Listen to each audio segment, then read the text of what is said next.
गुजरात में आज बीजेपी ने 40 सूत्रीय संकल्प पत्र जारी कर दिया है। बीजेपी ने अपने घोषणा पत्र में समान नागरिक संहिता लागू करने का वादा किया है। संकल्प पत्र जारी करते हुए बीजेपी अध्यक्ष जेपी नड्डा ने गुजरात में लड़कियों के लिए केजी से लेकर पीजी तक मुफ्त शिक्षा का वादा किया। बीजेपी ने गुजरात में कांग्रेस से दोगुनी रोजगार यानी 20 लाख रोजगार का संकल्प लिया है। अपने घोषणा पत्र में बीजेपी ने गुजरात कृषि इंफ्रास्ट्रक्चर कोष के तहत 10,000 करोड़ रुपए, सिंचाई नेटवर्क का विस्तार करने के लिए 25,000 करोड़ रुपए का निवेश करने का वादा किया है। गुजरात में बीजेपी ने ताकत झोंक दी है। आज जेपी नड्डा ने हिम्मतनगर में रोड शो किया। वहीं विरामगाम में सीएम योगी और हार्दिक पटेल के रोड शो में भारी भीड़ उमड़ी। पाटीदार आंदोलन का चेहरा रहे हार्दिक पटेल बीजेपी के टिकट पर चुनाव लड़ रहे हैं। रोड शो के दौरान भीड़ इतनी हो गई कि तिल रखने भर की जगह नहीं थी। इस रोड शो में कई बुलडोजर भी दिखे। गृहमंत्री अमित शाह भी लगातार सभा को संबोधित कर रहे हैं। अमित शाह ने अमरेली और महुआ में जनसभा को संबोधित किया। गुजरात विधानसभा चुनाव में आम आदमी पार्टी ने भी जोर लगा दिया है। भावनगर में अरविंद केजरीवाल ने रोड शो किया। उन्होंने गीता के पाठ की याद दिलाई। केजरीवाल ने कहा कि गीता में लिखा है, जब पाप का घड़ा भरता है तो ऊपर वाला झाड़ू चलाता है। ऊपर वाला झाड़ू चलाने लगा है। गुजरात जुट गया है, बदलाव होने वाला है।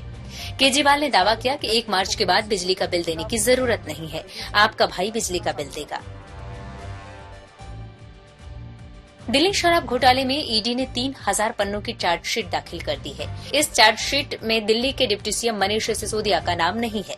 प्रवर्तन निदेशालय ने कोर्ट को बताया कि सिर्फ समीर महेंद्रू के खिलाफ चार्जशीट दाखिल कर रहे हैं। जल्द ही दूसरे आरोपियों के खिलाफ चार्जशीट दाखिल करेंगे। चार्जशीट का मामला सामने आते ही केजरीवाल ने सवाल खड़े करते हुए पीएम मोदी से माफी मांगने को कहा। वहीं मनीष सिसोदिया ने इसके पीछे बीजेपी की साजिश बताया। सिसोदिया ने एलजी को हटाने की मांग की। दिल्ली में एमसीडी चुनाव को लेकर जुबानी जंग तेज हो गई है। आम आदमी पार्टी के 10वें स्थापना दिवस पर केजरीवाल ने शराब घोटाले के मुद्दे पर बीजेपी पर जमकर निशाना साधा। उन्होंने खुद को कट्टर ईमानदार बताया। वहीं बीजेपी ने आम आदमी पार्टी पर पलटवार किया।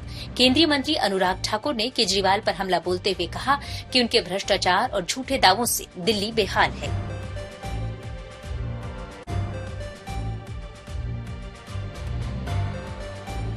मनी लॉन्ड्रिंग केस में तिहाड़ में बंद दिल्ली सरकार में मंत्री सत्येंद्र जैन का एक और वीडियो सामने आने के बाद इस पर सियासी घमासान मचा हुआ है।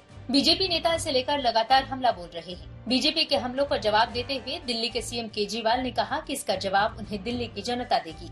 अरविंद केजरीवाल ने कहा कि एमसीडी चुनाव बीजेपी के 10 वीडियो बनाम केजरीवाल के 10 काम पर होगा। 4 दिसंबर को जनता इसका जवाब देगी। संविधान दिवस पर पीएम मोदी ने भारत को लोकतंत्र की जननी बताया। उन्होंने कहा कि युवा संविधान को समझें, जो आज की जरूरत है। पीएम मोदी ने कहा कि संविधान की प्रस्तावना भारत की मूल भावना और शब्द एक प्रतिज्ञा है। संविधान दिवस पर पीएम मोदी ने सभी को बधाई दी।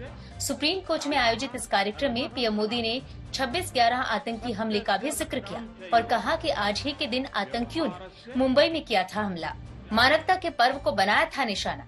आज पीएम मोदी ने ई कोर्ट परियोजना का शुभारंभ किया।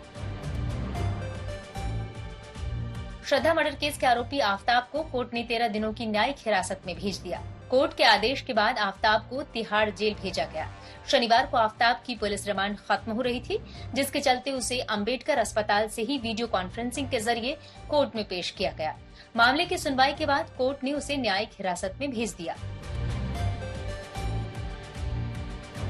पाकिस्तान तहरीक इंसाफ के सुप्रीमो और पूर्व प्रधानमंत्री इमरान खान एक बार फिर से पाक जनता के बीच पहुंच गए।